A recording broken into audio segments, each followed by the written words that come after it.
Good morning, everyone. Hi everyone, it's Andy here from Crimson. Hope everyone can hear me okay. All good.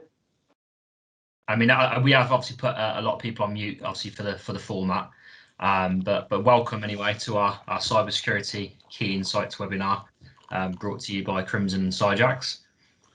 A few more people are joining as I'm speaking, so I'll maybe wait a couple of minutes just to let a few more people join. And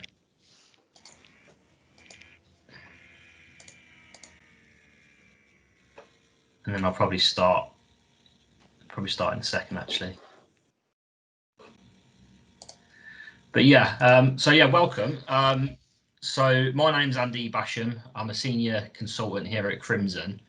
So I'm going to address the elephant in the room and say, yeah, I'm an IT recruiter.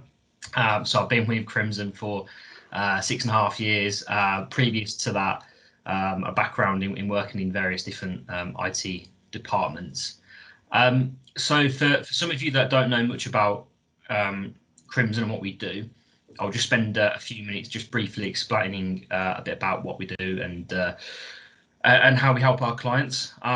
So we're actually celebrating our 20th year in existence this year. And Crimson, we're an IT recruitment and an IT solutions provider working with Microsoft as a gold partner. We're actually owned as well by the Harvey Nash Group, who acquired us around about 3 years ago. And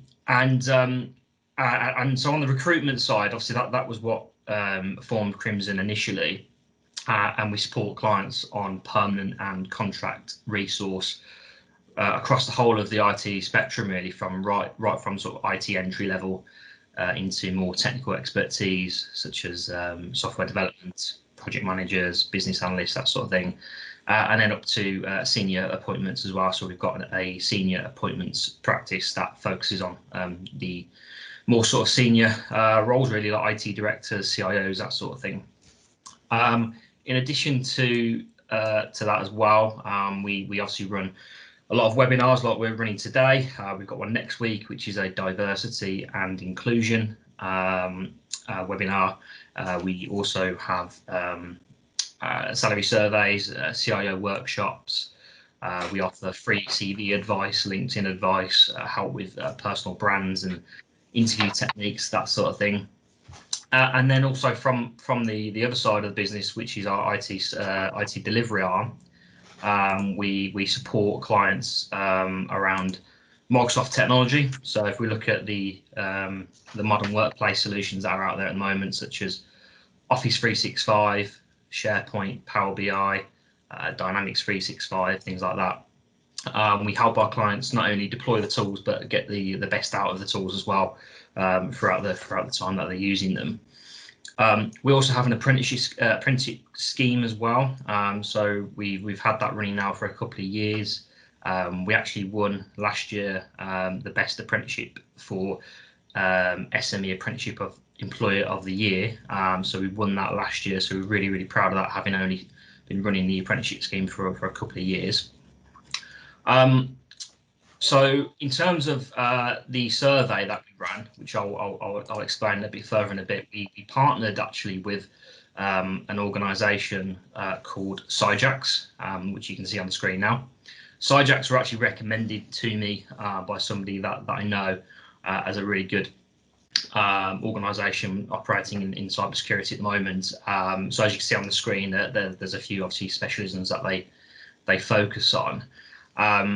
And then, so going back to last year in May, we decided to partner with Syjax and survey over 200 tech leaders about the impact of COVID on IT departments and things like that. And then off the back of that, we discovered obviously cyber security is becoming more and more a top priority for IT departments at the moment. So we wanted to then drill further into that. So we partnered with Syjax to do a company-wide survey to understand the impact for cybersecurity itself.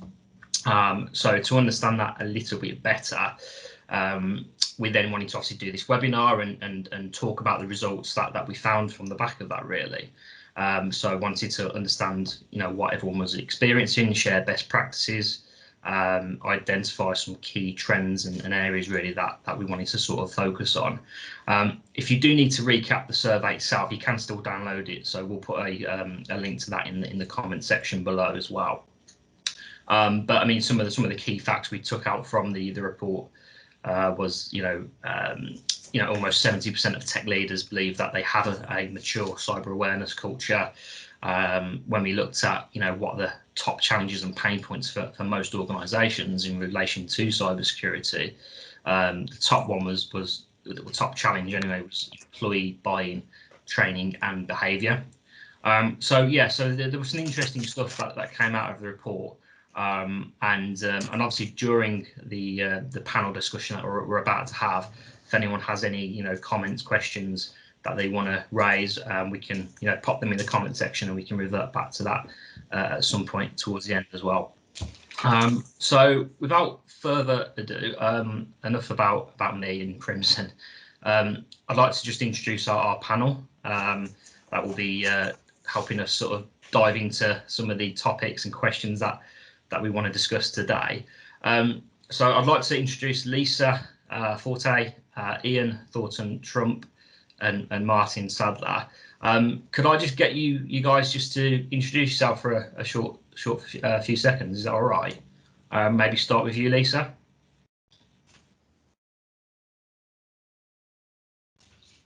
Can you hear me again? Yeah. Okay, perfect. So I'm Lisa Forte. I'm a partner at Red Goat Cybersecurity. I'm also a host of a cybersecurity vlog channel called Rebooting, where we talk and debate about lots of different cybersecurity issues. And my areas of specialization are preparing companies for a cyber attack, so running crisis simulations with the board, and also social engineering and all that entails as well. Great, thanks, Lisa. Ian, do you want to tell us a little bit about what you do? Oh, you're on mute, Ian. Sorry. All right, there we go. I'm the CISO for Cyjax, and that has a whole bunch of different things involved in it. I would say that my favorite stuff that I'm really doing right now is looking at APT actors and the whole threat intel landscape, and just being classically disappointed on how difficult a job cybersecurity for organizations has become, and just trying to figure out a strategy for a lot of folks to grab some quick wins against an adversary that seems to be working with near impunity. Okay, thanks, Ian. And Martin, if you just want to just explain a little bit about what you do as well. Hi, I'm Martin Sadler. I'm a CIO at an NHS trust, so we look after hospitals, some GP practices, Birmingham City Centre, Samwell. And as the CIO, cybersecurity is one of the many things that I have to worry about, but it is one of the things that I do worry about. Okay, great, thank you. So let's get straight into it then. So I think the first question we've got today to ask you all really is to, and again, it's something that we found from the report that we thought was a good way to explore it as well. So what sort of tools will be key in your opinions for businesses in 2021, and how can we encourage the users and the people to use new tools effectively?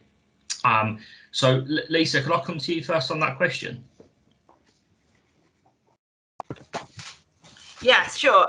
So it's quite interesting. I've been having this conversation with a couple of people, because one of the things that I did when the pandemic started was to co-found Cyber Volunteers 19 with Dan and Rad, who and essentially we grew to almost 3,000 volunteers across Europe to help healthcare providers during the pandemic. And when we first started, what obviously had happened was this really dramatic everyone working from home scenario. And what we saw had happened was a lot of the hospitals around Europe, they'd had consultants who could no longer see their patients in the hospital because all of those sort of non-emergency appointments were cancelled. So what had happened was these consultants were now at home and they were trying to think of ways that they could continue patient care and, you know, progressing the cases that they had. So they were using Zoom to speak to patients. This was obviously back, I think, when Zoom was routed through China. But more concerningly, what they were doing in order to communicate patient results with the patients was they were actually uploading the patient results to Google Docs, to their private Google Docs, and then they were sharing the links to those folders with the patients and with other people. And this was just a way of kind of carrying on with their job in their mindset. And the really troublesome thing happened when one consultant had 6 or 7 patients and he'd got all the folders in the Google Docs, in the Docs folder. And he accidentally shared the link to the overall folder as opposed to each individual patient's folder. So all these patients then had access to each other's, well, in theory, all had access to each other's medical records. And the initial reaction is to blame the doctor and is to say, well, that's incompetent, that's you know, an absolute terrible breach of data protection, it's this, it's that.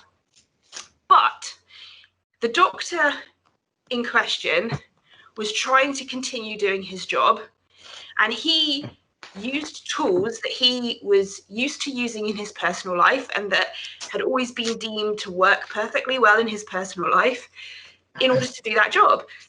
So I would argue that actually it's our fault as IT individuals for not giving him the tools to do that job properly, as opposed to his fault for picking a tool that is really not fit for purpose in this particular context. Yeah. No, that's just really interesting. In that particular example, was it acknowledged that obviously it was, you know, not best practice, or was it a case of, well, we need to just do our job effectively as best we can? Oh, you're on mute, Lisa. Sorry. Okay. I think in that particular case, it was quite surprising, and I think they came down very heavily on the doctor for doing that, which I actually don't think is fair, because I genuinely think he was just thinking, well, how do I share documents in my personal life? Well, I put them in Google Docs and I share the link to my friends and family, and that's how I do it. So I think it's our job to explain why we don't use Google Docs to send patient records, and then give them the tools that are appropriate to use to do that job. But if we don't give the tools to the employees, they will find other tools that they can use to do that job. Yeah, no, I agree. And it goes back to the report as well, where, again, one of the top pain points was employee buy-in, training and behaviour. And I guess, you know, if they're not aware of what's right or wrong, but they just know how to do their job properly, then I suppose that's the only thing they're focused on.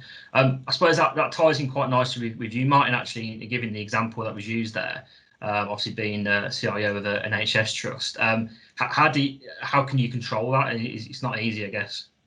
Well, I think Lisa's absolutely right. I totally agree. And the doctor was doing what they could do with the tools available, and when they stopped allowing patients, visitors on site at hospitals, at GP practices, there was still a need to get in touch with them. So them using their documents and putting them onto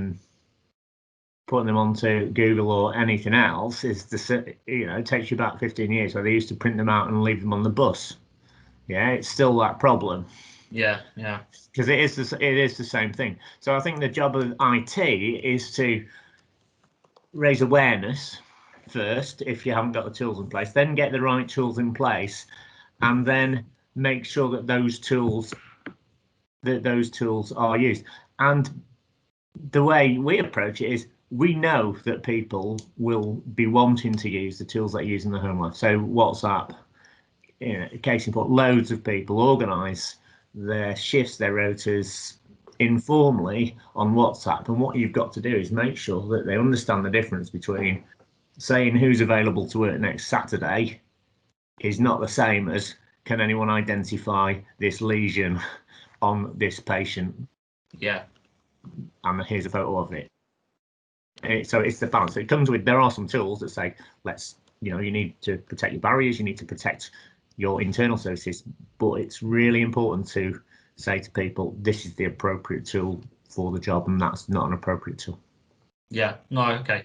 Ian, I just want to bring you in and just to take it back to a little bit more around the actual tools themselves, because Lisa's mentioned there obviously Google Docs and things, and I guess there's not a one size fits all kind of approach for every company in terms of the tools they use. Have you got any thoughts on specifically what tools are best and how they can be deployed? Yeah, and it's sort of it's a double-edged sword in some ways, because in order to deploy tools, there has to be a certain level of hygiene and maturity already present in the business. So, one of the things that I often encounter is an organization will be looking at a SIEM solution or a log management solution, which are great. But the problem is if they don't have a good grip on their actual assets and a plan on what they think they should be logging that has value, then the SIM and log management project is like doomed from the start, right? So unfortunately, in my world, the majority of folks are not ready for a complex technology stack. And that the basics, such as basically an asset management capability and a network map, becomes a key part of the strategy that they need in order to actually become more secure. And when you look at the other sort of things that I'm a big proponent of, such as like attack surface visibility, like knowing what you have exposed to the internet, because of digital transformation, because of the very things that Lisa talked about, where all sorts of new technologies are sometimes being introduced in a very unfocused and unmanaged way, the organization needs to be aware of the desire of these and use of these technologies in order to make sure that they have the appropriate safeguards and risk in. And then finally, because of that digital transformation, because of like the sudden amount of services that may need to be exposed to the internet, or because of the adoption of collaborative technologies in the organization, you now have to look at, is the rest of what you have even fit for purpose, right? So if you are doing things like remote desktop connections and things like that, is your firewall capable of, first of all, handling that increased bandwidth? And is it actually going to be effective in stopping something malicious? And what I found in a lot of cases is you go into an organization and they're talking about adopting new fancy XDR technology, but the reality is that their firewall is a complete sieve and maybe even has any rules. And really, all that's going to happen is as soon as the XDR solution is deployed, the number of false positives will just rocket up because there's no other layer of security that is effectively protecting the organization. So tooling is like you said, Andy, it really is, I would say, bespoke to organizations, but the focus that I would say in 2021 is that fundamental, that very unsexy asset management, external visibility, and is my technology currently fit for purpose? Yeah. I mean, in terms of obviously the pandemic as well, because obviously that as I guess probably increased and accelerated organisations' plans to get the best tools in. Do you think in a reactive manner that could almost have an adverse effect as well? If an organisation feels the need to bolster their security as quickly as they can because of the pandemic, because more people are working remotely. Do you think that in itself could cause a headache as well? Yeah, definitely. Like the overreaction that we're seeing in this space, because of the fear that is almost palatable now, as we find that these storied brands have been compromised, and our tooling itself must be suspect. It's not surprising that 2021 kicked off with large campaigns around zero trust as a model and a philosophy in terms of delivering a secure computing environment. And I think what we also saw as a result of that pandemic, like you said, Andy, the complete erosion of the perimeter controls that we used to have. And, you know, now really as they like to say, the battlefield is at the end of your boot tips when it comes to cybersecurity, as many organizations have essentially turned daycare centers into corporate branch offices as a result of that transformation because of COVID. So the security sort of paradigm that we've seen is dramatically changed as a result of lockdown and as a result of mass work from home. Yeah. I'm just going to move on in a sec to the next question, but just before we go, guys, have you guys got any last minute sort of tips around, you know, the more behavioural side of things, you know? So if you could speak to a CIO or sort of, you know, a head of CISO or something like that, what would be your best tip in terms of, you know, how can you, you know, ensure that your employees are, you know, acting in the right way, you know, in terms of their behaviour and how they're using the tools? Have you got any tips around that?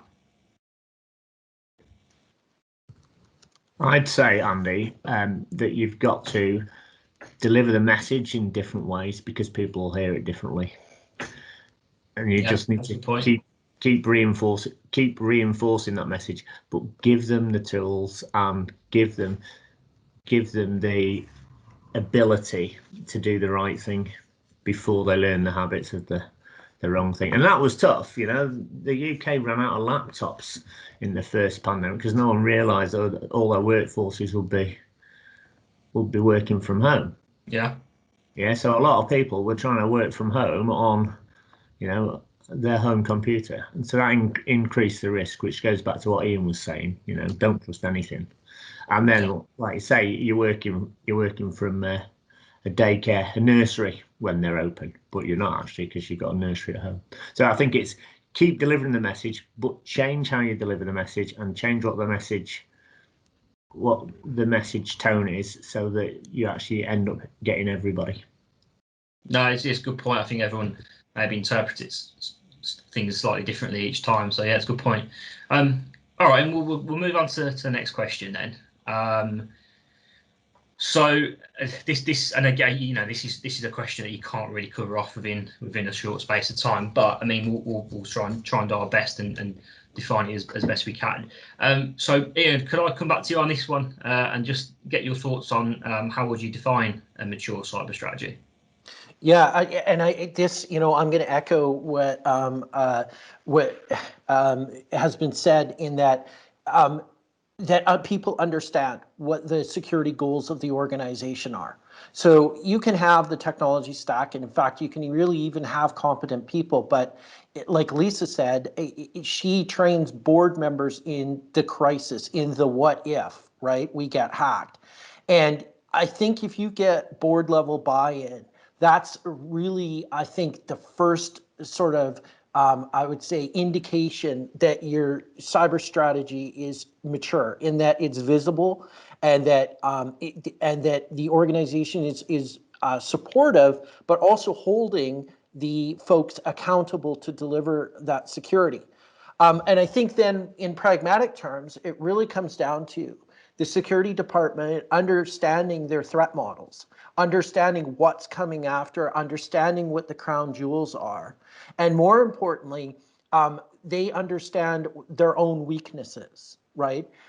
Be it because of a pen test, be it because of a security incident, be it because of an awesome red goat scenario where they walk the board through over an exercise and really torture them and make it their worst nightmare. Don't know if they've come up with a SolarWinds solution yet, but we'll see. The point, though, I think to make on this is that the maturity of the cybersecurity strategy is only as good as the alignment to both the business objectives and those technical projects that are being delivered. So as an example, what I like to tell security practitioners and leaders is get out from behind IT. Get into procurement, get into project management, get into, you know, the board meetings, if you need to do lunch and learns because you don't have the visibility in your organization, start a PsyOps campaign and start at the very bottom and bring in, dev, bring in as many people as you can and say, hey, we have the security of the company to worry about, but ultimately, we have our own jobs and our ability to deliver service, especially if it's national critical infrastructure, because failure is not an option when it comes to that kind of situation. So I try to sort of emphasize, and that placing all of the blame, for instance, as Lisa related, on the backs of the individual that is transgressing a policy, but at the same time trying to deliver, that is just, to me, that's abhorrent, and that's a sign of failing cybersecurity strategy. Yeah. Lisa, could I bring you back into this question? Because Ian obviously mentioned there that you've had lots of experience in going into boardrooms and giving the worst case scenario, I guess. So have you got any thoughts on that? Yeah, so actually, I was thinking about this question, and I do a bit of work in the space industry. And one of the things that the space industry do really, really well, better than any other industry I've ever come across, is they understand redundancy to a point that nobody else seems to understand it. And I was reading this this report about it actually was a Soyuz, which is quite fitting because most of you know I have a massive canvas of a Soyuz rocket in my meeting room. And one of the things that they said was that during re-entry of a Soyuz spacecraft, they have 3 levels of redundancy they've put in. The primary way it sort of operates is done just by an onboard computer. They then have the ability for the astronauts who are inside the capsule to take manual control of that capsule and actually do it all manually. And then, in case that they have passed out from the G-forces or whatever else, there is a mechanical fail-safe, a mechanical redundancy that relies on wind speed, pressures, heat, things like that to trigger the various processes that need to happen. So they have these 3 layers of redundancy. And I think one of the things that in cybersecurity, generally we haven't grasped at a decent level yet is that we need those same kind of fail safes. We need all those layers of redundancy, because it's all well and good to say that we've trained our staff and we think they're really great, they're really strong, we've invested in them loads, that's brilliant. But human beings make mistakes. Every single human being makes a mistake. So we then need a technical control that can kick in if they make that mistake. And then what happens if that technical control fails? Is there another way we can recover from that in the same way that they do with that spacecraft? And I think the one thing that I've realized from running crisis exercises is, generally speaking, boards haven't really understood the dependencies that exist within their business. So if system 1 goes down, what does that actually mean for business operations? And I think they also haven't built in enough redundancy into the processes to allow that sort of business continuity to happen should the absolute worst case scenario actually manifest itself. So I think there's quite a lot that we can learn from other industries and how they've dealt with things that are not necessarily cyber or data related, in terms of how we sort of manage these things. And I think redundancy is one of these really necessary things, but it's not a very sexy subject when you're planning things out. It's sort of boring and laborious, and it seems a bit unnecessary. But in the worst case scenario, it's exactly what you need. Why do you think that they've got it right and other sectors maybe haven't? Is it just the nature of what they do, on a day-to-day kind of thing, or? I think what in the space industry, you mean? Yeah. I think the thing with the space industry is when things go wrong, they go wrong very publicly in a very explosive way, and yeah. I think for that reason they've sort of been forced down this road of prove it's safe as opposed to prove it's going to blow up. And I think that's another really interesting standpoint that they take, because if someone said to you, prove this system is safe, and you had to actually provide them proof that this system was secure, That would be one ask. But if they said to you, prove to me that this database is going to be hacked, I don't think any of us could do that. I don't think we could ever prove it was going to be hacked. So if that's your standpoint of what secure is, it really twists things. Isn't the I guess the reason why we have like ethical hacking is that there to kind of test it though? Well, that's there to test it, but it's not adding redundancy to the process. Right, okay. That's testing the level of security, but it's not adding that same layered approach that I said at the beginning with the re-entry capsule. There's there's two things that can fail, and then there's one last thing that can save you. And I think we need to be thinking more like that. Yeah. Okay. No, that's good. That's great. Thank you. Martin, have you got any thoughts? I mean, I guess again, coming from an NHS perspective might be slightly different, but I mean, you obviously worked in other places, not just the NHS. So, have you got any ideas and thoughts? Well, Paul Dickens made a comment that basically pointed out, and this is the NHS. So the NHS has a particular problem in that, from an IT point of view, it's not been invested in for a long time very well, and it hasn't been a focus, and I think it has become a focus. But we're talking about putting in levels of redundancy where some people are still trying to put their firewalls in and just react to what Ian said and to make sure they're configured properly, and you've changed the base password for them. And it's difficult, but cybersecurity is one of the things that's not difficult to get a budget for. And that's not about putting the fear of God into the people who are allocating the budget. Everyone sees that as a reasonable level of security. And I know I've worked in other industries, including working for Verisec, who do security for a living. And it's about making sure that you've got the right focus on it. I mean, this isn't 100% of my day job. This is a small percentage of my day job because we have other things to do. I think one of the real keys is to make sure that your users can still work. So there's a usability security mismatch. You can make something really, really secure so something's not usable. And if you make something not usable, people will find a way around it.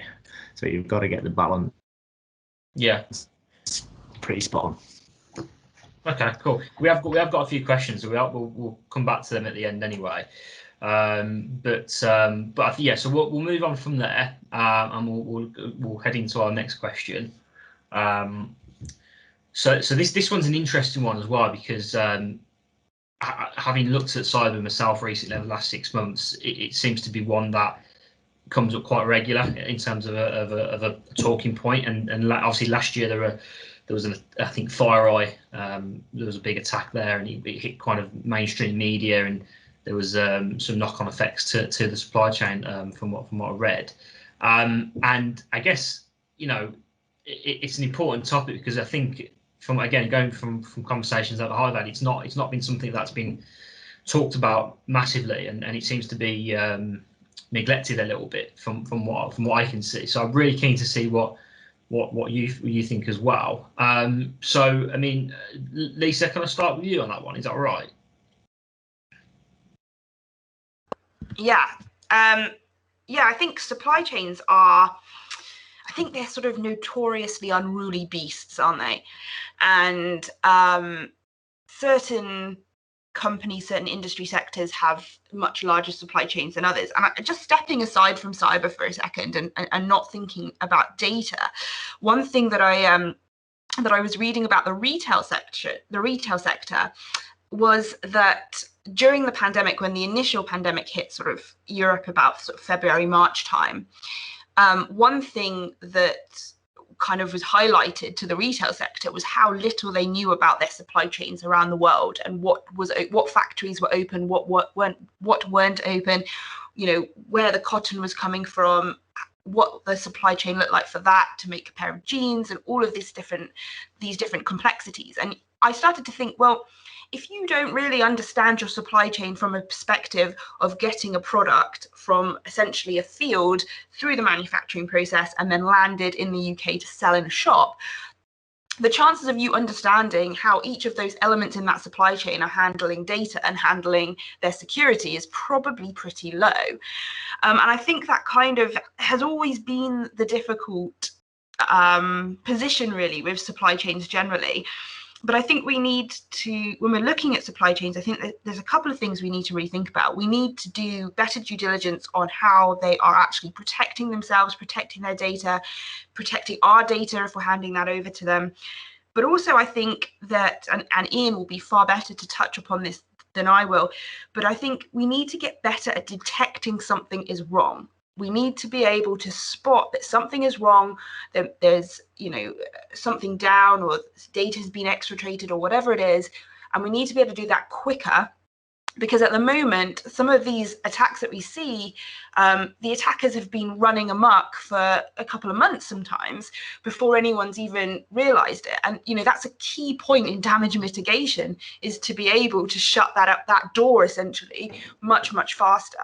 So I think it's not just about supply chains, it's about sort of the overall culture within organizations, thinking about, yes, we need to invest in protection, but we also need to be able to detect when something is wrong and turn those taps off if necessary. Okay, thank you, Ian. And obviously you'll have a lot to say on this subject, being from SciJax and not specialising in threat intelligence. So going back to what I said earlier, I guess there's not a one size fits all approach for every organisation. So how does an organisation at any level, any size, how do they detect certain attacks quickly? And again, going back to the initial question as well, do you think the supply chain is taken seriously?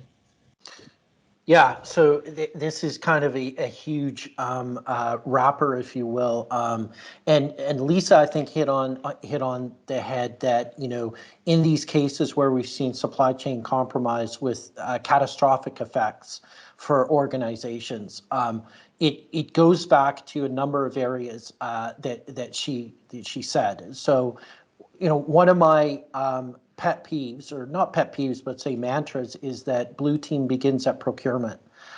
If the IT security team and the IT team are not involved in the early stages of acquisition of a new product, if the procurement team doesn't even have a basic cybersecurity questionnaire to ask vendors to fill out upon both renewal and net new procurement, then you're doomed to fail. That you're essentially making a bed and lying in it.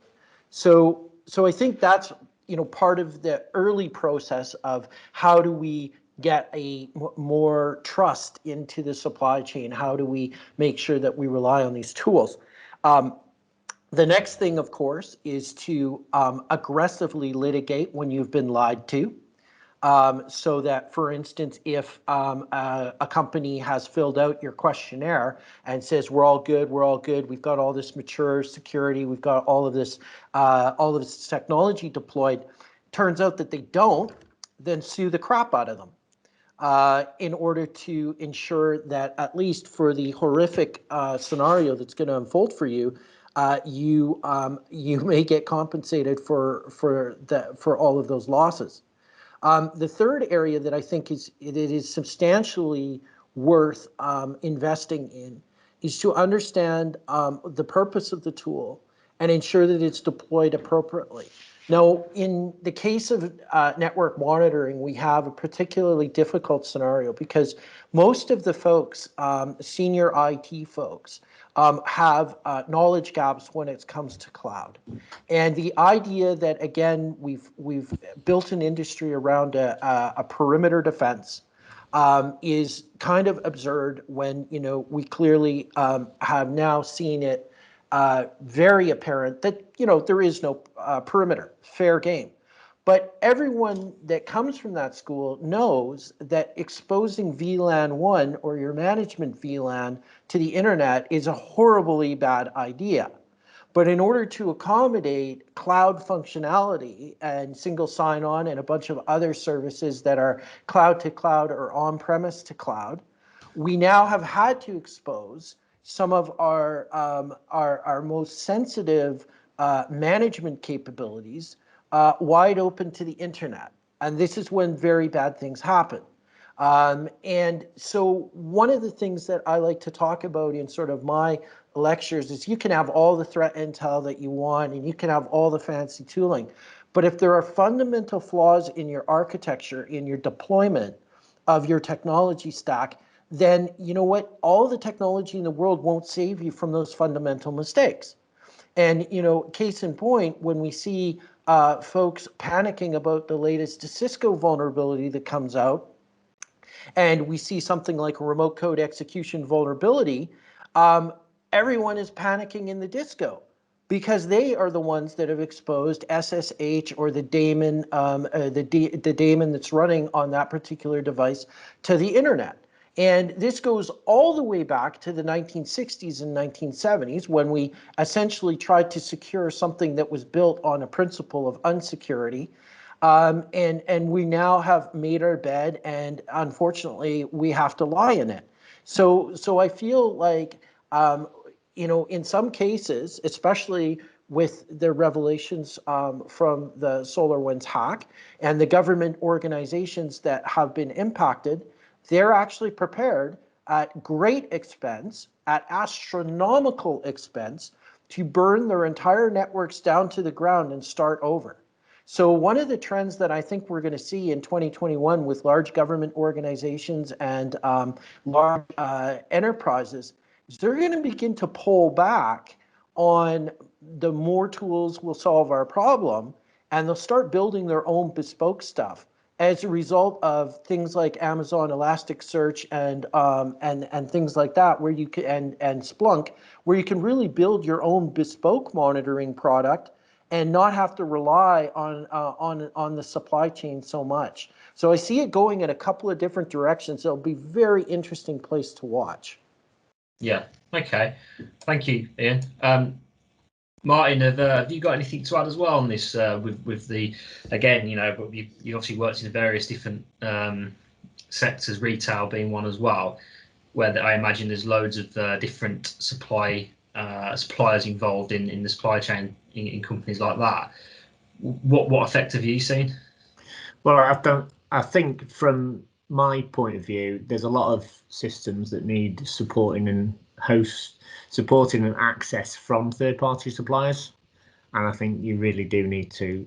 I don't think it is taken seriously by lots of people, because I know that when we only, you know, we put a series of steps in place if anyone wants to monitor some of their systems on our sites. They tell us that other sites don't have the same level of diligence that we have. So I don't think it is taken seriously in lots of industries. I think you have to be really, really aware of your suppliers, like they both said. Yeah. Yeah. So. Does it just enforce the I guess the importance of having IT at the top table then? Really, I mean, if you look at maybe some acquisitions. I don't agree with you. I think, you know, I don't agree with having IT at the top table is the answer. Oh, okay. IT doesn't have to be at the top table. IT needs to have a voice that's listened to. It doesn't matter where they sit. Yeah, right, and okay. The way you'll be listened to is if you you do all the basics right, and cybersecurity now is one of the basics. Yeah. I suppose I was looking at it from an angle of you know, some recent examples that I've been told about acquisitions that have taken place, and you know, the acquisition has been completed, and then the actual due diligence has been sort of catered for after, you know, and again, is that because there's just a lack of awareness at the that's top? That's the way of the world, isn't it, Andy? You know, you work in retail. One of your salespeople will come in and say, "I've just sold this. Does it do it?" And you say, "No, it doesn't." And then you go ahead and you make it. And you know, that's not just in IT. That's everywhere. That the salespeople and the blue sky thinkers are always ahead. Yeah. And we're trying to catch up. But I think, you know, you've always got to be aware of who's got access to your systems, how long for, and what's it like at their side. Yeah. Ian said, we're in an open world. We're working on the internet, which was designed to be open, not locked down. Yeah, that's a good point. Yeah. Lisa, do you have any sort of final comments on that, or? Sorry, it's taking me ages to unmute. I think the other thing that we just need to be mindful of is, and it links into what Ian said as well, it's about also having a plan for what happens if the worst happens. If everything that we've put in place has gone wrong, what do we do? How do we handle it? And having a plan. And when you look at companies that have had major breaches and major cyber attacks, the ones that have come off well and the ones that have come off in a disastrous, explosive manner, it all comes down to planning. And actually, I think there is this sort of misconception that if you have a breach, if you have a cyber attack, it's going to be disastrous. Well, actually, it is going to be disastrous on some levels. But if you look at Maersk, who actually reputationally came off much, much better from their cyber attack, actually, than they had beforehand, I think there is an ability to, I don't want to say spin this in a positive way, but I think there is a way you can respond that definitely inspires more trust from your customers and your users than perhaps you may have even had at the beginning. So I definitely think it's quite an empowering message, actually, that we actually have more of this in our control than perhaps we're sort of thinking. The example of Maersk, then, did they just almost learn a lot of lessons from that? Is that what you refer to, or? I just think there's just so many things to learn from Maersk. I mean, if you want, I did a write-up on my blog, on my website, on the things they did and the comm statements they put out and how they phrased things and what they did and things. And it's a really, for many years it was held up as the sort of gold standard, really, I think, of incident response. And I think they do deserve the praise that they got, because I think they were really transparent, and the way they handled it just was really responsible. It was good to see. Yeah. Okay, cool. Yeah, no, I'll have to look at that. I mean, feel free to share your blog with the audience as well. I mean, I'm guessing people may want to look at that. So that's fine. Okay, all right. Well, I'm just going to refer to a few questions now. So obviously, Paul Dickens. Obviously, Martin mentioned earlier that Paul made a comment around business continuity planning. Rushing to quick fixes will always threaten security whilst others try to get up to speed. We're also talking about the NHS, so I think it's more of a comment than the question. We've got a question from I'm going to say Gigi or JJ. Sorry if I've said that wrong, but they've asked, do you see substantial differences in challenges faced by organisations on their security and implementation on cloud-based versus on-prem based deployments? Throw that to anyone, really, if anyone's got any thoughts on that. I had jumped into that one just early, and let me sort of clarify and expand on that answer. So unfortunately, I feel like in some cases, IT and IT security are the last to the party. And that's why I'm a huge advocate of them having visibility at the project management level or the PMO office. We are living in an increasingly difficult cybersecurity environment, and complexity is the enemy of security in this particular case. And so where we are is we have one foot in this cloud software as a service and cloud hosting world, but at the same time we have a whole bunch of on-premise infrastructure that needs to be looked at. And because on-premise came first, the comfort level and the security and the capabilities, I think, of most mature IT departments, they're very comfortable in that environment. They know their gear. They have support contracts in place with all of it. Where it gets really sticky is in digital transformation, where it's now stuff that is moved to the cloud, and they're going, how do we do this? And the classic example is moving from an on-premise Exchange environment to Office 365. The actual the actual tool, the actual functionality is almost completely different between the two products, even though at the basic level, they're both designed to send and receive email. But the amount of knowledge that you need to manage a Office 365 deployment at enterprise scale is massive, as is the amount of knowledge you need for an on-premise Exchange environment is massive as well. So the problem is you cannot take your Exchange team and just basically say, okay, guys, we're going Office 365 without training, support, proof of concepts, and a whole regime of actual due diligence. Because deep within the bowels of your organization is some business critical application that isn't used all the time, but might be used at month end, might be used, at year end, that is completely 100% dependent on your on-premise Exchange environment. So when you rip it out, and all of a sudden you've now degraded the functionality of the business because there's critical apps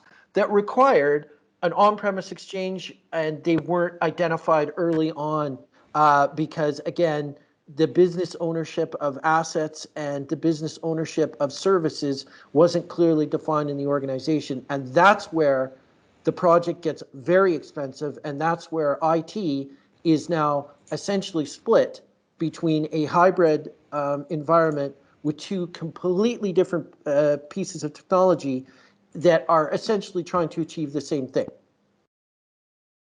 Okay, great. Thanks, Ian. Anyone else want to respond to that question, or should we? We have got another question. So, Rami's asked. Oh, actually, there's one before that. So Philip Ingram has asked, do you think organisations have a real understanding as to where they and individuals in their organisation potentially sit on various APT interest priority lists? I think I've said that right, APT. I'm sure you can all see the question anyway in the comment section, but has anyone got any thoughts on that? I can take that as well, but I'm going to throw it over to Lisa because I think when scenarios are designed for organizations, they need to be prepared for a adversary that is more capable than they are. So the first sort of piece of the scenario that should be laid out in front of them is, what if we are faced with an adversary that knows our weaknesses better than we do, knows our assets better than we do, and knows what kind of tooling we have, and then take it from there. Lisa, do you run like the doomsday, the Michael Bay meteorite from space scenarios for organizations? Yeah, we're not very kind to the crisis management teams in the boardrooms, if I'm honest. I mean, we've even had actors and actresses running around as journalists harassing them. So, I mean, we go all out. It's fun. It's like directing a movie. But going back to the question, I think one of the big issues is not understanding who the attacker is. And as Ian said, there are industries that are going to attract attackers that are highly, highly skilled, way beyond organized crime level abilities. And often people don't necessarily realize this. So one of the industries that some people don't realize is universities. And universities conduct a lot of research, some of which is a little bit controversial in the eyes of activist type communities. And so we've actually seen sort of animal rights activists who are sort of taken to hacktivism, but are extremely skilled in how they operate and what they do. And I think, that's something that's often overlooked. Now, a university is also vulnerable from the other perspective that they have a very predictable pattern of needs, of high stress, because you have certain situations where you have, so for example, just after A-level results in the UK are released, universities through that sort of confirmation and clearing process, that's a very high stress situation where you really need everything to be operational and running perfectly. You also have exam season, which is very predictable pattern again of times where if you were going to really cause maximum disruption, it's quite a predictable environment to go and pick the right time of year, right? And I think there are some sections of some industries that are sort of more aware of this than others. I think the financial services industry perhaps are a little bit further ahead. But I've also had maritime companies who have sort of blown off, you know, the sort of threat and sort of thought that they're not very attractive. And I think it's about understanding, and I think this is where the question was sort of going really, was that certain industries have to understand how attractive they are and how much more effort someone would put into attacking them than they would a florist on the local high street, which probably wouldn't attract the same level of sophistication. Yeah, no, that's a good point. I mean, I've got a question for you actually for you guys in a sec anyway, and it goes back to what you've just touched on, Lisa, to be fair. But I've got two more questions. So yeah, so Rami's asked, what would be a great challenge for a SaaS provider to comply with global security standards? What would be a great challenge? I'm not too sure I understand the question, to be honest, but I don't know if anyone can answer that.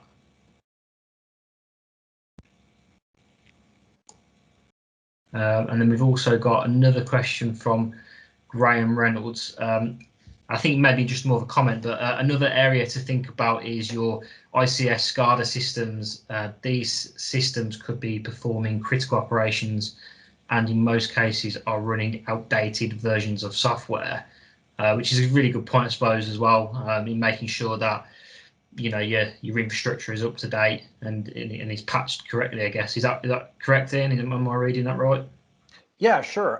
I don't want to just be the one person that weighs into this, and I think the Ics Scada / systems question is a great one for our CIO guest to deal with, because, you know, the NHS is made up of critical systems. But to the first point, Cloud Security Alliance has a whole bunch of standards, and ISO 27001 should be aspirational for your organization if you're a cloud SaaS provider.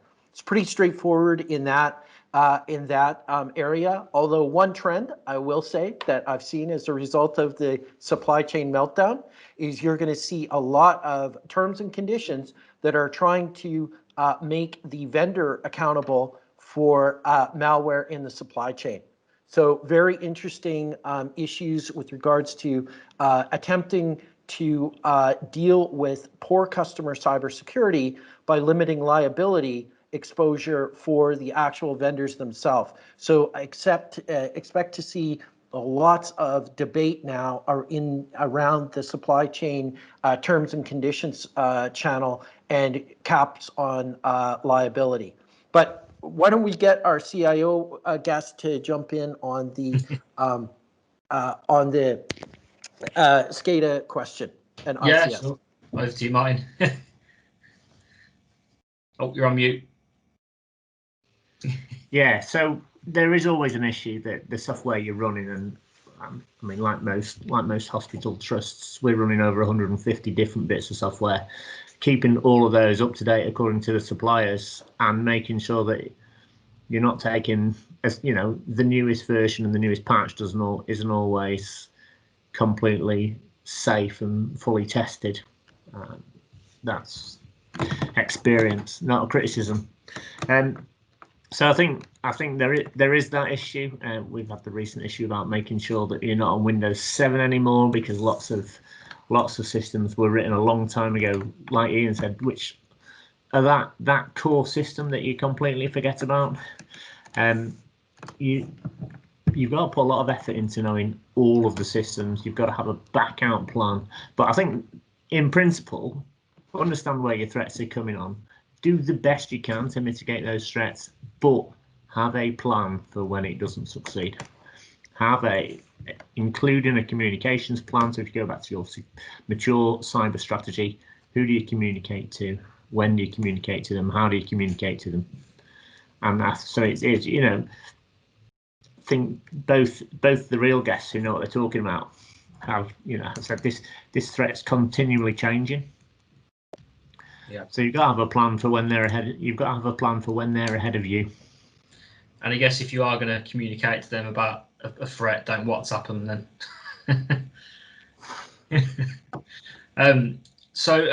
Okay, so that question. I mean, I've got a personal question, and it's might be a bit of a tricky one. So apologies in advance, but it was actually a real life example that I had recently with a client, and their approach to their cyber strategy is actually embedding it in, as part of their USP, as a kind of a way to get business in, to say, look, we take care of this. We take care of cyber. We treat it, very seriously. But there's obviously many risks in shouting about that as well. So I wanted to get your thoughts on how a company should, and part of the reason why they did that, if it's part of their USP and their business model, then the wider business will take it serious as well. So it goes back to employee buy-in and training behaviour and things like that. So Lisa, have you got any thoughts on maybe some how risky that could be, and also the advantages as well involved in doing that? Yeah. My personal feeling is that, and you see it a little bit in the community sometimes, when a company's had a breach, or they've had some sort of attack, and people launch into this, how stupid was that you did X, Y, and Z? And I sort of feel that we need to be a little bit careful with doing that, because I don't think any of us are 100% secure. I don't actually believe that that point exists, full stop. And I think that there are vulnerabilities that we all have. And I think you should always be a little bit cautious from shouting about how secure you are, and how it's that classical "we take your privacy seriously" kind of sentence, isn't it? And I think you need to treat it with a little bit of caution, because I think obviously it's incredibly important, and I think from a sort of direct dialogue with your customers, something that you want to highlight, fine. I think putting it out as a marketing statement, possibly as a call to action to some people, and if not that, I think you may just be tempting fate a little bit. And so my personal advice would be to sort of do that with caution. Cool. Yeah, thank you. Martin, Ian, anything to add? I think Lisa's right. You don't say you're really good at it, and you don't say you're really bad at it, and you keep your head below the parapet. Everyone gets attacked, and everyone's likely to be attacked, from your smallest supplier, as Philip pointed out about your florist, to your largest ones. Just be aware that you've got to be totally aware that you are threatened. Yeah, be suspicious. Yeah, Ian, anything else? Yeah, I mean, there's a comfortable sort of area to be there. So, I think that there's a couple of things here for organizations that are proud of their security and stuff like that. The internet is filled with opportunities for hubris. So be extremely careful. As a recent example, advertising all of the government clients and Fortune 500 clients that you have on your public website may not be prudent. It's a great way to attract, as Philip Ingram put in the chat, a high level of digital exposure. And unfortunately, many organizations, attempt to do this, and that's dangerous. In fact, I know now you're seeing in a lot of terms and conditions that both organizations agree to keep their business commercial relationship under wraps, under an NDA, for instance. I think that's a trend that you're going to see increasing. I think, though, ultimately, in order for commerce to flourish and for commercial opportunities to be exercised, there's a sense that saying that you take security seriously post-breach is actually an admission that you didn't take it seriously before. And when you have to go in front of the public and outline all of the things that you're doing to secure something that customers felt was secure, you're no longer a cybersecurity problem. you're actually a brand problem. And what you've done is essentially you've admitted that you fell down, and here's now your plan to get back on board. And sometimes they, I would say your customers will tolerate it. But if, for instance, you're a law firm and the disclosure comes out and it's called the Panama Papers, your law firm basically burns to the ground. And that's it for the brand.